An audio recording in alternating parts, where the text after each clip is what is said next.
Donc, vous avez travaillé sur la dynamique des activités de service et sur les liens entre santé et performance, et vous allez nous parler un peu du travail vu comme une ressource et pas comme un coût, de la coopération dont on vient de parler, et des enjeux d'innovation justement à travers l'expérience du travail et la relation au client. Voilà, donc c'est parfait, ben, j'ai presque plus rien à dire, si ce n'est que développer quelque peu. Je vais essayer de vous présenter d'une certaine manière l'articulation entre des questions de santé et des questions de travail et des questions économiques et des questions donc de performance et de création de valeur. En faisant un peu le parallèle des propos de Christophe Dejour tout à l'heure et en nous appuyant sur les travaux qu'on mène à Thémis et non pas que de moi. Peut-être je vais développer mon propos autour de 3 points, mais en partant peut-être d'un postulat d'une critique de l'approche gestionnaire aujourd'hui, en partant de deux postulats. Le premier, c'est que, d'une certaine manière, l'approche gestionnaire et son appareillage ont une méconnaissance profonde des questions économiques. Donc il y a une confusion entre une approche purement monétaire et comptable et des questions d'ordre économique qui tournent principalement autour de la notion de coût et de la notion de ressources. Mon deuxième postulat, j'en pourrais en faire plusieurs, mais je vais m'arrêter simplement sur celui-ci, c'est celui de considérer que l'approche gestionnaire s'est organisée autour d'une volonté explicite de ne pas prendre en compte la question du travail réel. Le travail réel étant considéré comme un problème, un bruit, une résistance, etc. etc. En partant de ces deux postulats, je vais donc développer trois points assez rapidement. Dans l'approche gestionnaire, c'est-à-dire à la fois la manière dont on aborde les questions de performance et on aborde les questions de ressources humaines, et derrière implicitement de travail normalement, on peut dire qu'il y a deux choses. D'abord, il y a un fétichisme de ce qui se mesure, et donc on ne tient compte de ce que l'on peut compter. Et ce que l'on ne compte pas n'a pas de valeur en soi et n'existe pas. En sachant que derrière ce qui compte ou ne compte pas, ça renvoie directement à des questions de sens et d'utilité pour ceux qui font le travail, et de reconnaissance bien évidemment. Et puis le deuxième aspect, c'est qu'il y a une faiblesse de réflexion, non pas sur comment on mesure la performance, qui est un des points, mais surtout comment on fait de la performance, c'est-à-dire une faiblesse de conception des leviers à partir duquel on arrive à créer les conditions d'une création de valeur, d'une qualité, d'une productivité, qui oblige en fin de compte à laisser la question de l'effort à fournir à chacun. Et donc, d'une certaine manière, la question de l'effort est elle aussi laissée de côté, pour une mise en avant des questions de résultats et non pas d'effort. Dans ce cadre-là, le travail et les ressources humaines sont perçus comme un coût. Et donc l'univers d'un coût, il est connu, l'horizon d'un coût, il est connu, il faut le rationaliser, l'optimiser, le diminuer. Et le deuxième aspect, c'est que dans ce modèle gestionnaire, la santé est extérieure au périmètre des questions de performance. Elle est une externalité. On pourrait dire que d'une certaine manière, l'approche de la santé, c'est plutôt sur le coût de la non-santé, au sens où eh bien, lorsque les personnes sont malades, sont en difficulté, etc., c'est représenté comme un coût pour l'entreprise. Et que pour tout ce qu'il faut mettre en place pour préserver, maintenir un état de santé censé préexister, eh bien, c'est une dépense, c'est un coût. Et donc, il y a là une tension entre les coûts à engager en termes de santé et des enjeux d'ordre de rentabilité. Et ça provient du fait que la question de la santé est pensée comme extérieure au périmètre de la performance. Or, si on prend en compte sérieusement la question de l'engagement, de la subjectivité et le fait aussi que les activités de travail, je ne vais pas développer plus ici ça, mais simplement en reprenant rapidement ce qu'a présenté tout à l'heure François Hubault, c'est-à-dire qu'on est dans des réalités de travail qui sont de plus en plus servicielles, et ce qu'a expliqué tout à l'heure Christophe Dejour, on peut avoir une autre lecture, d'une certaine manière, de ce qui se joue dans le travail. Le travail a la particularité de pouvoir se développer par le fait même d'être engagé dans l'activité. De ce point de vue-là, il porte des dimensions qui sont des ressources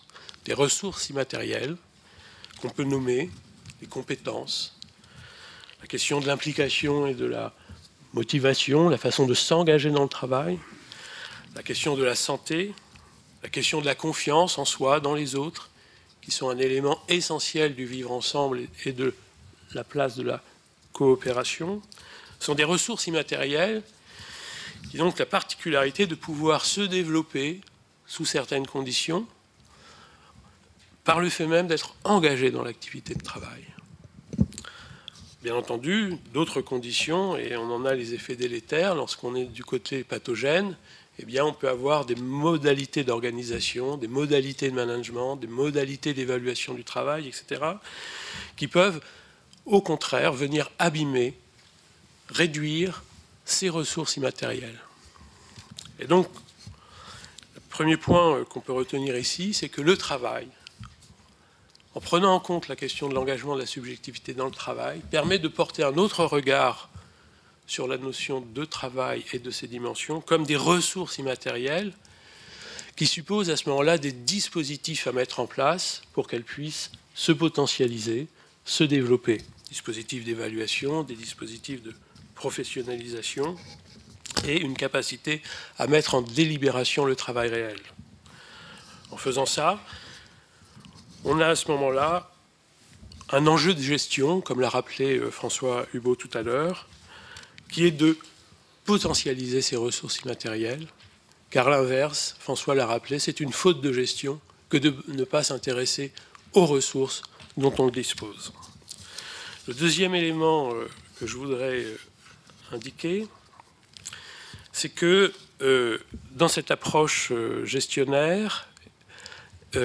alors qu'on est dans des modes d'organisation, y compris dans les industries, qui sont en réalité de plus en plus servicielles, où on va construire des entités, des services qui vont devenir parfois des business units avec des objectifs en soi, des moyens dont il va falloir rendre compte. Et donc il y a une approche gestionnaire qui va essayer de régler la question du travailler ensemble par un découpage fonctionnel, par des modèles de chaîne de valeur, par la mise en place de processus et de procédures de travail qui vont venir séparer les uns des autres et organiser la séparation des uns des autres avec un principe qui est mis en avant que si on obtient des optimums locaux, eh bien la somme des optimums locaux donne une performance globale. Et donc si l'on arrive à découper intelligemment des formes d'organisation du travail, et si on arrive à donner des objectifs, et si on arrive à faire en sorte que chacun tienne ses objectifs, à ce moment-là, par agrégation, on devrait être certain d'atteindre une performance globale. Forcément, ce postulat ne marche pas. Ne marche pas parce qu'il ne tient pas compte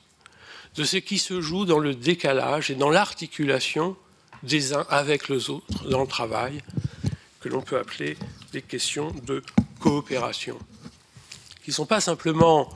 comme l'a souligné Christophe, un enjeu de régler le travail ensemble, de mettre les intelligences des uns et des autres et de pouvoir mettre en discussion ce qui se passe dans le travail réel, mais c'est aussi de comprendre comment, à travers ce découpage par les chiffres, on arrive à tenir des enjeux communs en termes de qualité, de productivité ou de rentabilité. Faute de faire cela, ce qu'il se produit, c'est qu'en ayant une ambition gestionnaire de maîtriser ce qui se joue dans la performance, il se produit l'inverse, c'est-à-dire qu'on met en place des dispositifs gestionnaires qui détruisent de la valeur, dont un des effets retombe du côté de la santé. Et puis, le troisième point que je vais développer, le dernier, c'est que dans cette approche gestionnaire, le travail réel n'a pas de valeur. L'expérience de travail,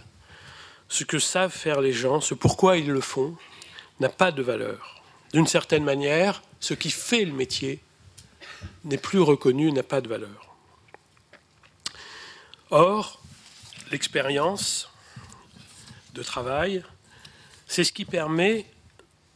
de pouvoir régler tout ce qui ne tient pas dans ce cadre prescrit qu'a rappelé Christophe au niveau de la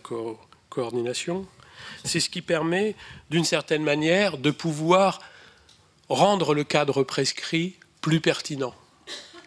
Et donc on a là à penser l'articulation entre l'expérience de travail et la prescription, non pas comme le travail réel venant gêner la prescription, mais dans une capacité à mobiliser le travail réel pour rendre une prescription plus pertinente. Et puis le deuxième aspect, c'est qu'à travers l'expérience de travail, notamment pour ceux qui sont en contact avec les clients, avec les bénéficiaires, etc., on a là une source pour récupérer, comprendre ce qui se joue du point de vue de la valeur produite vis-à-vis du bénéficiaire et du client, qui peuvent être alors là mobilisés d'un point de vue d'une innovation pour les entreprises. Et donc l'expérience de travail est un élément fondamental de la création de la valeur. Je finirai en disant deux choses. Une chose, d'une certaine manière, ce qui est posé aujourd'hui dans les difficultés qu'a l'approche gestionnaire, tant du point de vue de la gestion que du point de vue de la façon dont on pense les conditions de mobilisation des ressources humaines, c'est le fait de la confusion entre coûts et ressources, c'est le fait d'une confusion entre mesures et évaluation, c'est le fait d'une confusion entre le contrôle et la reconnaissance, et la confusion d'une santé dont on ne perçoit pas les éléments articulants des questions de travail et des questions de performance. Et la question qui nous est posée ici, en sortant du cadre, c'est de savoir, est-ce que c'est les fondements même de la gestion qui sont à remettre en cause, ou est-ce que c'est sa forme actuelle, son développement actuel, qui s'est développé dans un itinéraire, dans un chemin qui est aujourd'hui une impasse, qu'il conviendrait alors de réinterroger et de mettre en débat.